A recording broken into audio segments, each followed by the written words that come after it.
والسلام على من لا نبي بعد. أما بعد فأعوذ بالله من الشيطان الرجيم. بسم الله الرحمن الرحيم. وقضى ربك ألا تعبدوا إلا إياه وبالوالدين إحسانا. عن معاذ بن جبل رضي الله تعالى عنه قال قال رسول الله صلى الله عليه وآله وسلم: يا معاذ أتدري ما حق الله على العباد؟ قال الله ورسوله أعلم.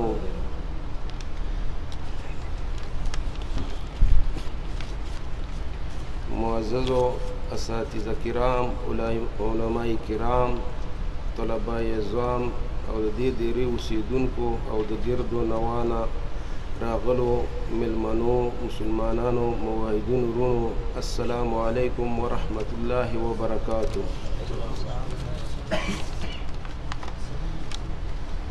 مسلمانانو ورونو، حقیقت دا دی چې کله انسان پیدا شي او سترګې وغړی او په هوښ شي، نو هر انسان د یو انقلاب کوشش کوي.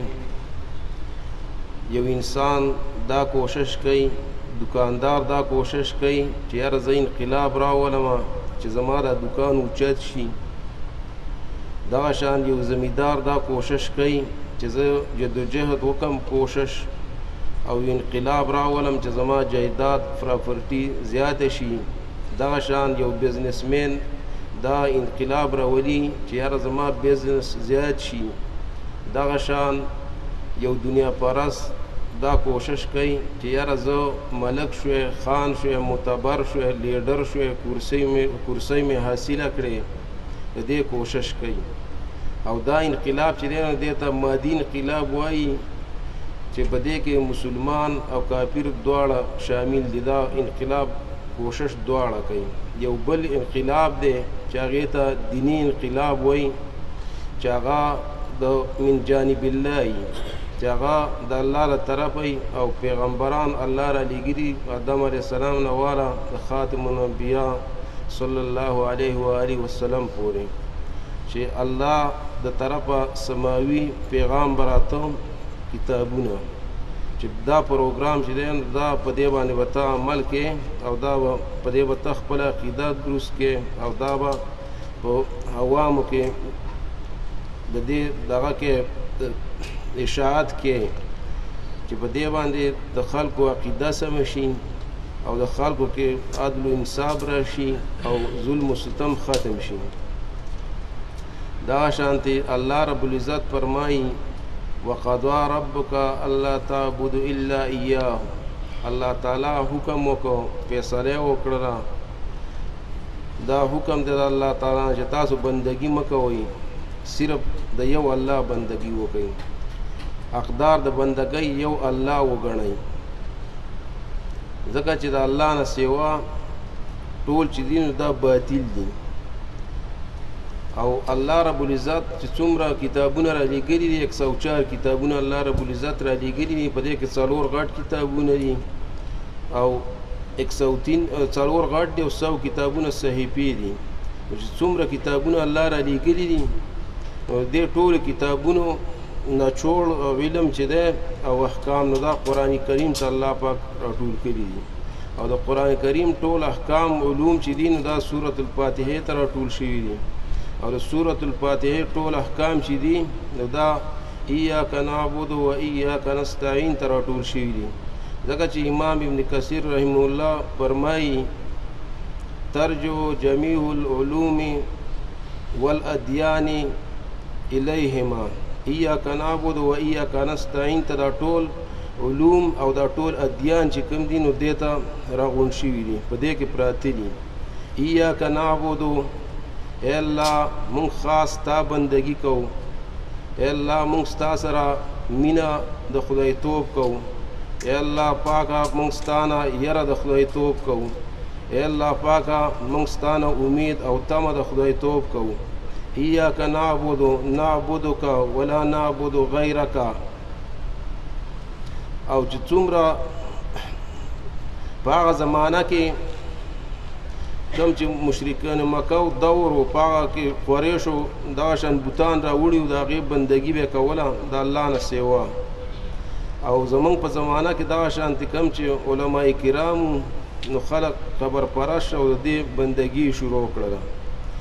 2 کسان روانو په لاره باندې، بخاري کې حدیث دی، په لاره روانو په یو مقام باندې ورغلل، هلته یو درګاه وه.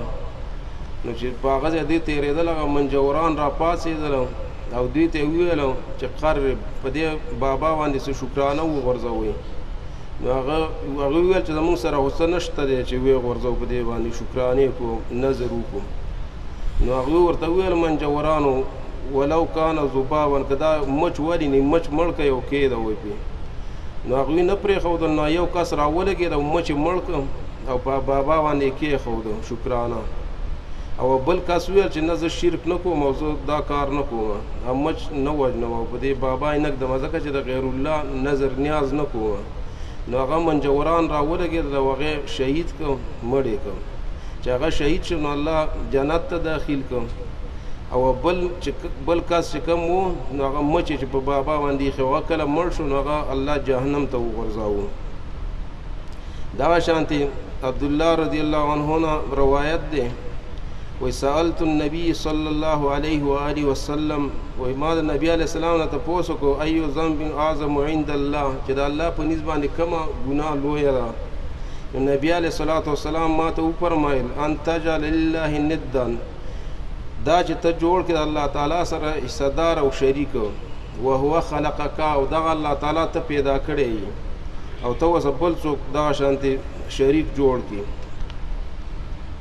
او معاذ رضی الله عنه وایي چې نبی علیه السلام سره زه روان وم. دا حدیث متفقون علیه هم دی او په نورو ډېرو سیاسته او ټولو کتابونو کې دا راغلی په مختلفو الفاظو سره.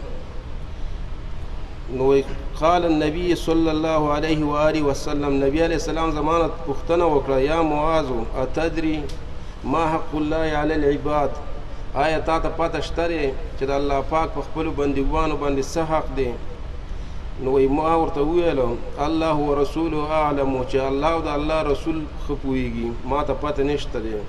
نو قال النبي صلی الله علیه وسلم، نو نبی علیه السلام ما ته وفرمایل ان یعبدوه، چې دا بندګان صرف د یو الله تعالی بندګي وکړي، ولا یشرکو به شیئا، او د الله تعالی سره هېڅوک شریک جوړ نه کړي. وی بیا یې راته وفرمایل یا معاذ اتدري ما حقهم علیهم، اے معاذ تا ته پته شته دی چې بیا د بندګانو په الله رب العزت باندې څه حق دی؟ نو وی ما ورته وویل الله ورسوله اعلم، چې الله او د الله رسول ته پته ده، ما ته پته نشته دی. نو وی نبی علیه السلام ما ته وفرمایل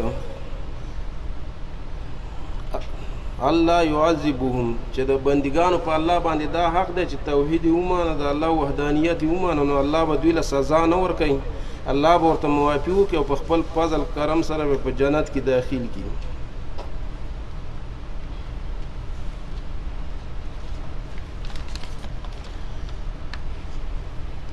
پاش گویم انچ در دل مضمر است، این کتابی نیز چیزی دیگر است.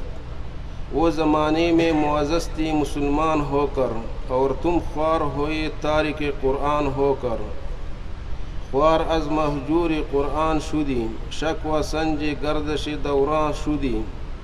ای چو شبنم بر زمین افنددی، ای چو شبنم بر زمین افنددی، در بغل داری کتابی زندگی. وآخر دعوانا الحمد لله رب العالمين.